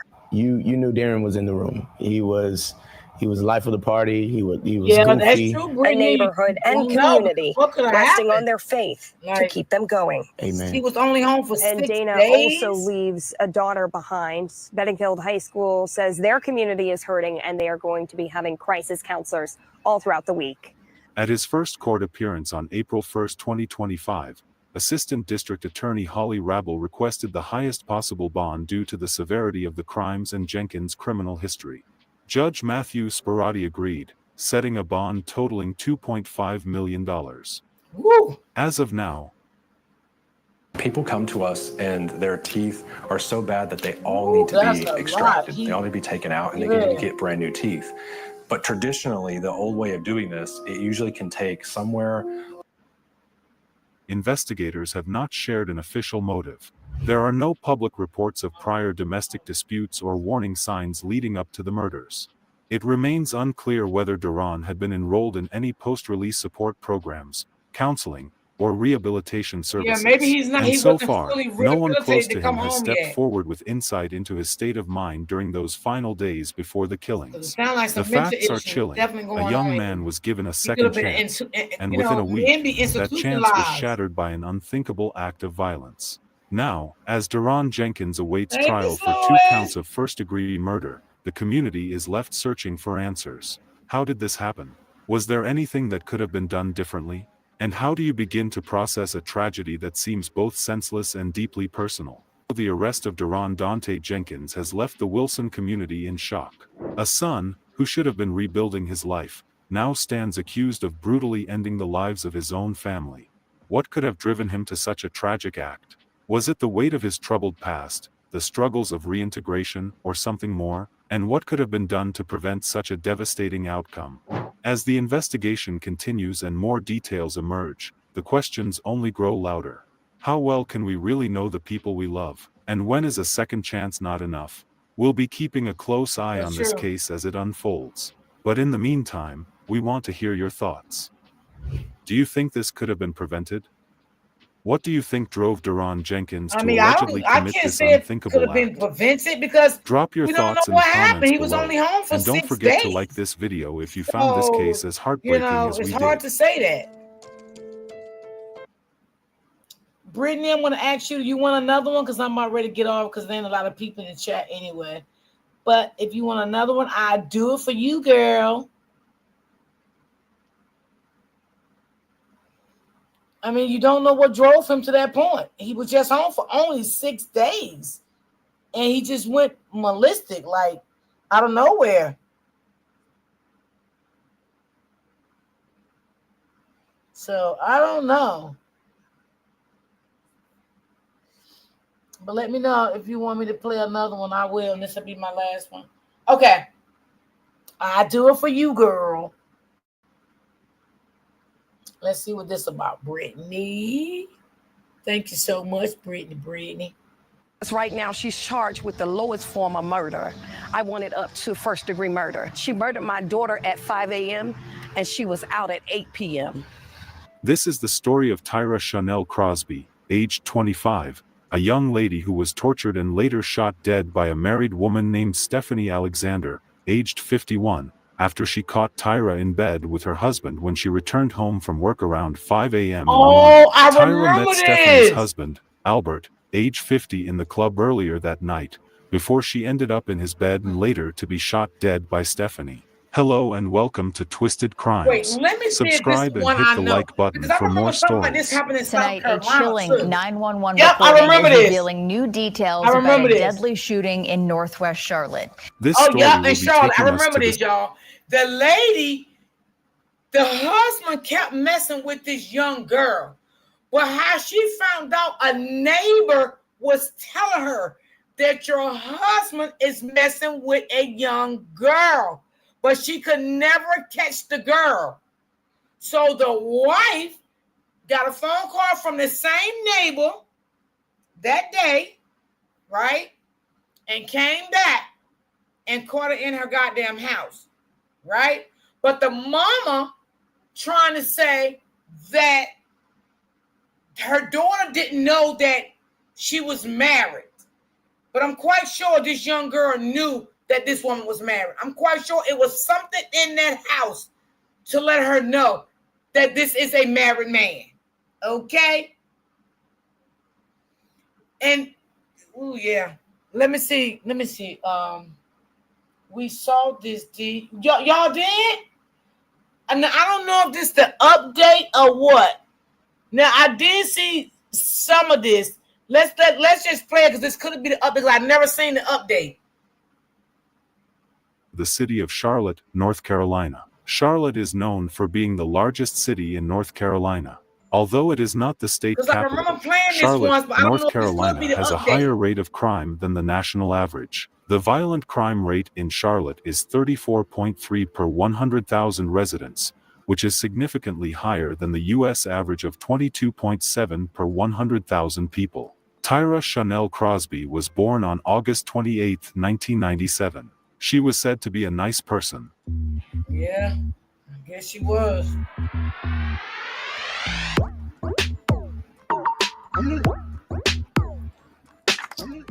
She lived in Charlotte, North Carolina. Tyra was a fun person who enjoyed her life to the fullest.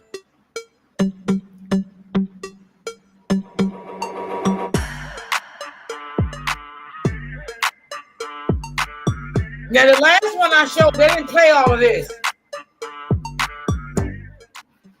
Whatever, Mom.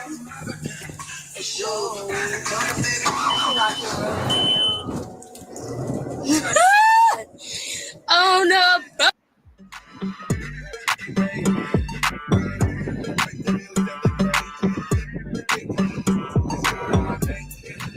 Tyra was happy, outgoing, and full of life. She might have been on the other side of the law sometimes in the past, but she put herself back in line according to her friends and family. What's good? They fabricated that whole shit. Now I'm hanging with my bestie. Yeah. You know I'm on her lefty.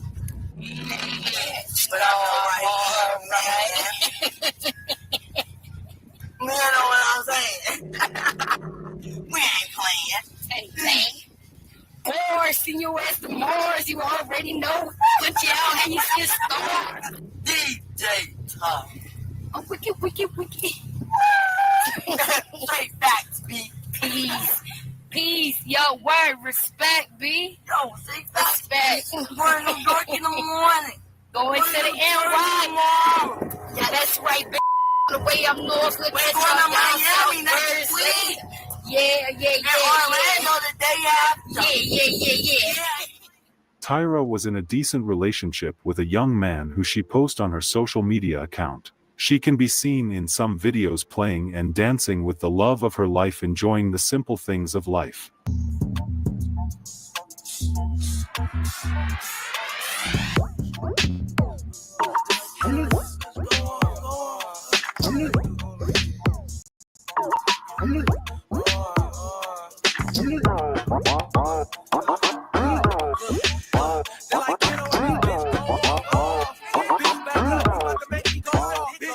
This one's for couples, 14 questions. Who apologizes the first after a fight? Who's the funny one? Who's more romantic? Who's more patient? I want to be healthy. I could not do that without Silver Sneakers being available Let's see to what me. this gonna bring us. Being with Silver Sneakers, I have. Who's the better cook? Now, because they never showed Who the said, husband "I love in you" the one first? I played a while back. So I Who don't know takes if this longer the to get ready husband in the morning? here, or this a guy before she was messing with the husband. Who's the grumpier So one I in the don't know morning? right now. Who's more stubborn? Who's the bigger baby when sick? Who's the social butterfly? Who's the messy one? Who works out more? Who requires more attention?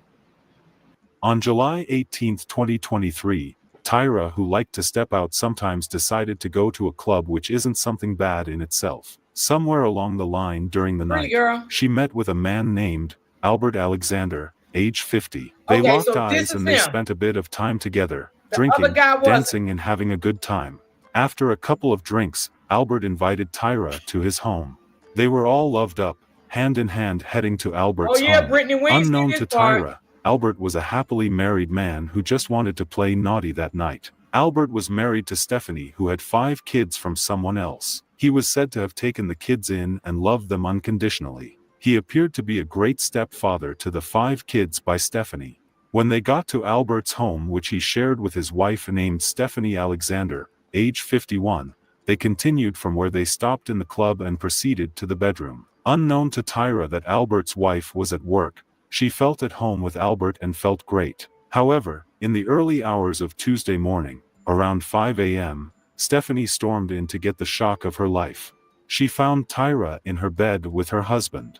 After seeing her husband in bed with another woman, she blew up in anger and began assaulting Tyra. Tyra was tortured according to a voice note that was left for her mother, which was not shared to the public. The content of the voicemail suggested she was assaulted, tortured, and then shot after a long time. After all this was done, Stephanie picked up her phone to call 911. This is the conversation she had with 911. My gun and I shot and she's not moving. Tonight, a chilling 911 recording is revealing new details about a deadly shooting in Northwest Charlotte. CMPD says 51-year-old Stephanie Alexander called 911 after she shot a woman she found inside her house. Thanks for joining us tonight. I'm Morgan Fogarty. And I'm Gary Bro. Police say Tyra Crosby was killed. At WCCB Charlotte's Trish Williford is live in East Charlotte for the story you'll only see on WCCB. Trish? It was extremely difficult for Crosby's family to listen to that 911 call, and tonight they can't believe what they heard. It was 5:21 a.m. on July 18th when Charlotte Yeah, I'm Mecklenburg thinking it police is, Brittany, were because this called one to I ain't this never home see on this one. Porter Street in Northwest Charlotte. And you Police say right, Miss 51-year-old Stephanie Alexander called 911 to report she had just shot someone. This is a portion of that 911 recording. Charlotte 911, do you need police, fire, or medic? I need police. Somebody just been shot in my house. I came home and I had a woman in my house and I pulled out my gun and I shot and she's not moving. CMPD says this woman, 25-year-old Tyra Crosby, was dead inside the home when detectives arrived. Okay, how old is she? I have no idea. I don't even know the woman. She's inside my house in the hallway on the floor. Is she flat on her back? No, she's on her stomach. I can try to move her on her back. My husband told me don't touch her. Oh God, what did I do? What did I do? The Charlotte Mecklenburg wife Police and some Department shit. That's sent what out she did. personnel to her house, which she did own, by the way. Upon arriving at the house, she instructed them where Tyra was, and they found her laying on the ground, tortured and shot to death. Immediately, Stephanie, who was the homeowner of the property, was taken in for questioning as a prime suspect at the police headquarters. After the interview, Stephanie was charged with voluntary manslaughter. Tyra Crosby's family told WCCB News she was invited to the home by Alexander's husband. In fact, according to them, they have an 8-minute recording of Crosby's final moments. They believe Crosby was beaten and shot.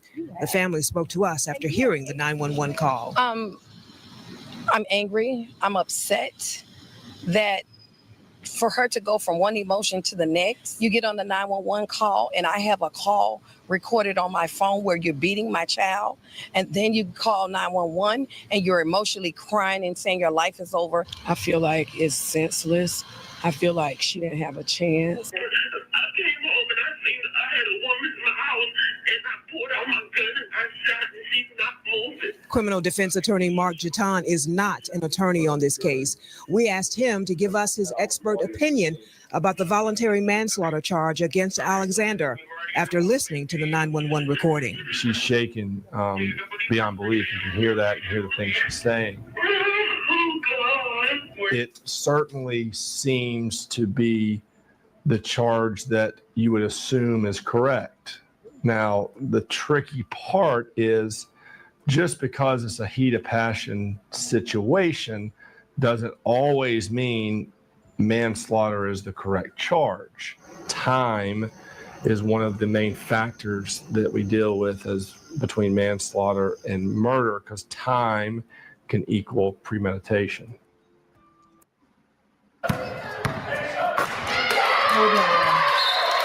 Remember college. Well, now The police interviewed her husband too, and he narrated what had happened. The cops took Stephanie into custody. She was taken to the Mecklenburg County Jail on Tuesday, July 18th around 6 a.m. And by 2 p.m. the same day, she had been released on a $250,000 bond, meaning she spent just 6 hours in there. This move really got Tyra's family upset. So, Tanya Hoskins, Tyra Crosby's mother, submitted the voicemail evidence to the CMPD. She let them know the charges should be upgraded because she felt like her daughter was killed. Crosby's mom says she wants you to know what really happened to her daughter. She was killed Tuesday morning on Porter Street in Northwest Charlotte. CMPD says Stephanie Alexander arrived home, found Crosby inside, and then shot her. Alexander is charged with voluntary manslaughter. WBTV's Cam Gaskins is live outside CMPD tonight. So, Cam, what did Crosby's mom tell you? Yeah, Molly, she wanted us to know that her daughter, Tyra Crosby, was not an intruder in Alexander's home and was actually invited inside by Alexander's husband. And that's why she believes the charges deserve to be upgraded to first-degree murder. And that's why she wanted to make sure her daughter's story was shared tonight. It's all new at 11. So I'm here, simply here, begging and pleading for justice for my child. Thursday night, Tanya Hoskins wanted to make sure that her daughter, Tyra Crosby, was... Well, you know what? To be honest, y'all, you got to look at this two ways. Like, I mean, the lady that's deceased, right? I'm going to tell you what she went wrong at. For one, she didn't know the guy. She went right to the guy home the night she left the club. Okay, she didn't give herself time to know if this guy was in a relationship, married, living alone. He just invited her to the house and she went. Okay, so she went wrong for that. She's definitely wrong.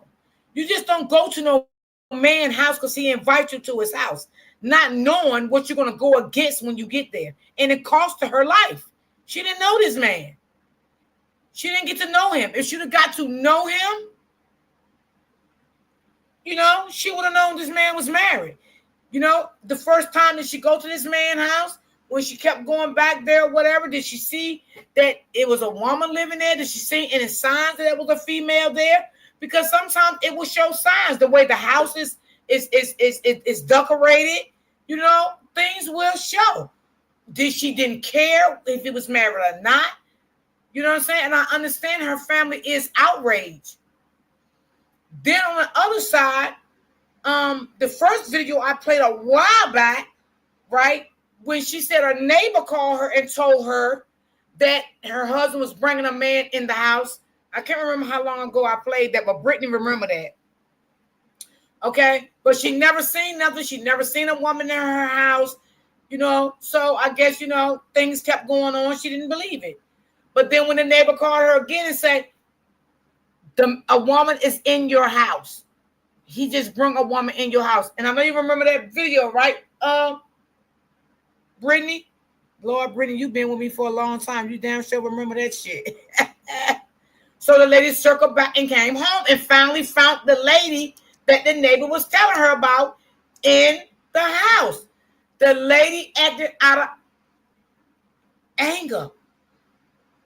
She walks in her house and a woman is in her bed. Nobody can say what they would have did in the heat of passion, finding another woman in their house. You know what I'm saying? The husband was totally wrong, disrespectful. How could you love your wife and put your wife in a situation like this? There's no way you love your wife neither. The lady act out of anger, out of passion of love. Another woman is in her house, in her bed. I mean, she said that the lady beat her daughter. I mean, I can't say the lady was wrong for beating her daughter. I can't even say that. I'm going to be honest. Because you in this lady's house, in this lady bed where she sleep at with her husband. I'm just saying, y'all. I'm just saying. I mean, I hope y'all don't take it the wrong way what I'm saying, but that's a hard pill to swallow, y'all. It is. Let's finish listening. Was not forgotten and that her full story was shared. She was our angel, our flower. I can't believe that. That was a while back, too, unnecessarily lured to a home and brutally beaten and murdered. According to CMPD, Stephanie Alexander returned home to her house on Porter Street in Northwest Charlotte early Tuesday morning and found Crosby inside before shooting and killing her. Crosby's mother says that Tyra was invited into that home by Alexander's husband, and that her daughter did not know he was married or that he and his wife owned that home. She was invited there. She did not just pop up there. And that is true. She was not invited there. She was invited there.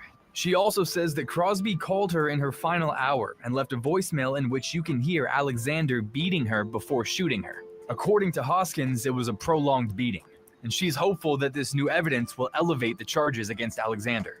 Because right now she's charged with the lowest form of murder. I think this lady only got 5 years, y'all. I think she only got 5 years. Alexander was charged with voluntary manslaughter and booked into the Mecklenburg County Jail on Tuesday. Hours later, she was out on bond. She murdered my daughter at 5 a.m. and she was out at 8 p.m. Hold on. And the husband, he need to go to jail too some damn way. Nasty thing. So that means that human life means nothing anymore.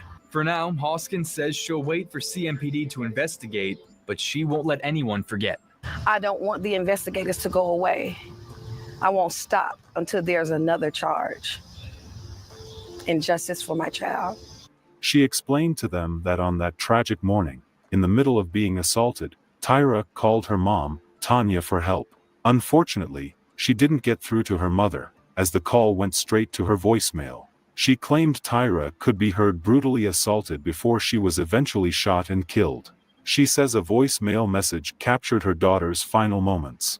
She claimed it was a setup by the husband to bring her daughter in so the wife can kill her. Tyra, who had past history with the law, was initially thought to have broken into the house, but that wasn't the case. On the 3rd of August, the Mecklenburg County grand jury eventually indicted Stephanie for a second-degree murder shooting of Tyra after taking a look at the voicemail evidence Tyra's mother submitted. Stephanie would be on trial for second-degree murder as opposed to voluntary manslaughter, which carried very little punishment. Her husband was not charged for anything, even though some believed he was the catalyst of the whole events.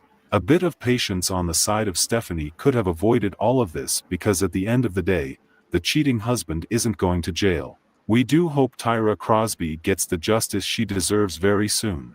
Our sincere condolences to the friends and families of Tyra Crosby. May Tyra's memory be a blessing for her family and for all who knew her, and may her life and death be an inspiration and a turning point towards justice and increased protection for gun violence survivors. Please stay safe out there, and see you guys in the next video. I gotta find an update to this, Brittany. I have to find the update because she did get time, but I don't think it's what the family liked it. So I have to go through this, and I'm gonna find the update to this because it is an update, but I have to look for it.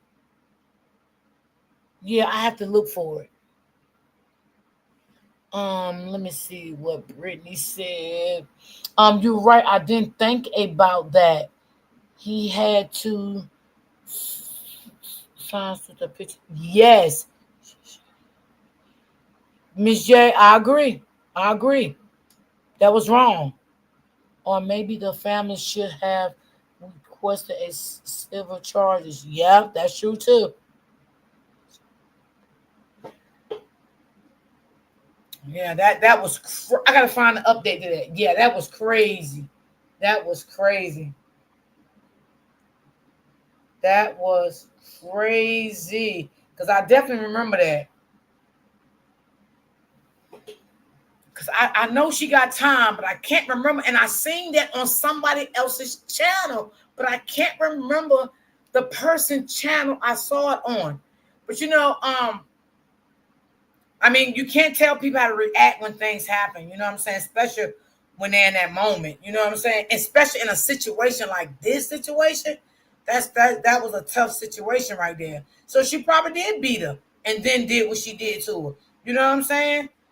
I mean, and I guess her mother is not going to think like that because that's her daughter. You know what I'm saying? But, I mean, you got to look at it. Her husband put your daughter in danger. Your husband put your daughter in danger. So you should have been going after the husband also, because he the one who put your daughter in danger, not the wife. She didn't do that. But I remember when the neighbors was telling the wife that he was bringing a woman to her house when she was working. But the wife never caught the girl there. That's when this first happened. Damn, I wish I could find that channel. I seen that on, man. I can't remember, y'all. I can't remember.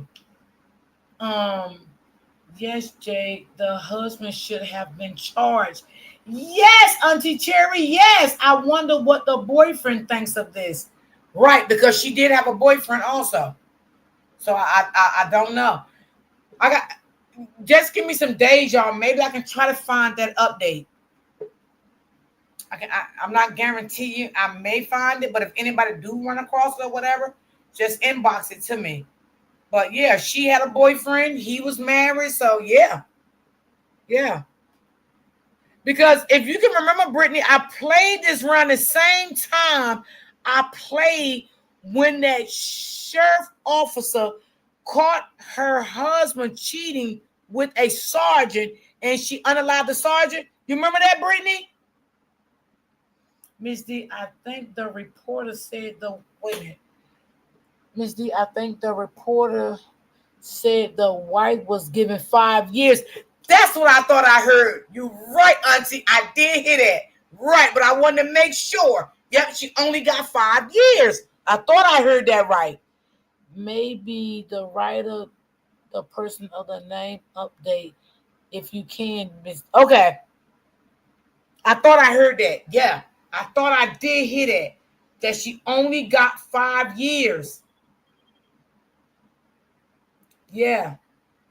And I can't remember. Damn, I gotta find that channel. Okay. I gotta find that channel, y'all. I'll find it. Yeah, I'll find that channel. Because I did see it. Mm-hmm. Damn, Brittany, can you remember how long ago since I played it when it first happened? Can you remember? Damn, I would have to go back to all my lives on that. I don't know if that was a year ago, 2 years ago. I remember the sergeant that cheated on her husband, I believe. Yes, the sergeant. And that was around the same time I played this, Brittany. It was the same time I played this. And she went to the sergeant house and unalived her. Yeah. I'm going to go back to my videos because this was around the same time I played this. Mm-hmm. This is around the same time. Yeah. Ooh, Lord have mercy, Jesus, I tell you. Yeah, I'm going to go back to my video because I think that could have been like a year ago. Because I played them within the same week, I think. I think it was like the same week. Yeah, Auntie Cherry said she got 5 years. And I knew I heard it right. I just wasn't sure. But Auntie Cherry just confirmed it, that she did get 5 years. And only for manslaughter. They never gave her murder. Only manslaughter. Yeah.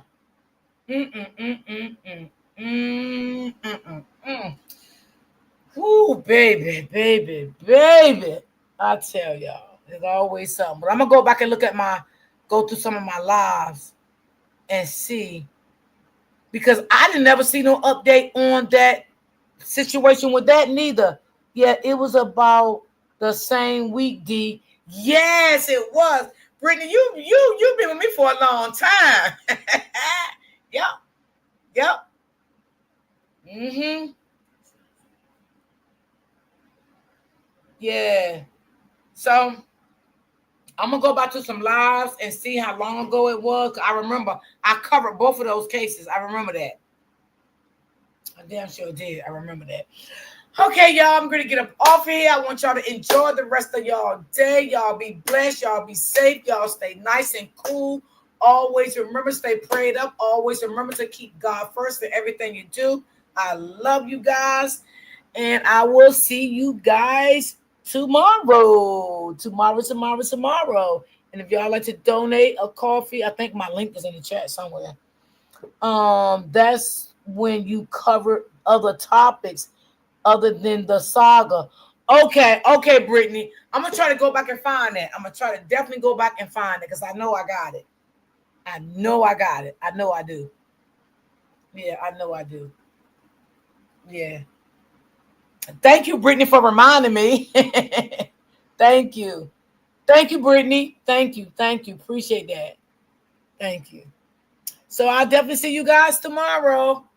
Y'all enjoy your day. Stay cool out there now. Stay out of the heat. If you don't have to be in the heat, don't be in the heat because it is hot. And I will see you guys tomorrow. Peace and love.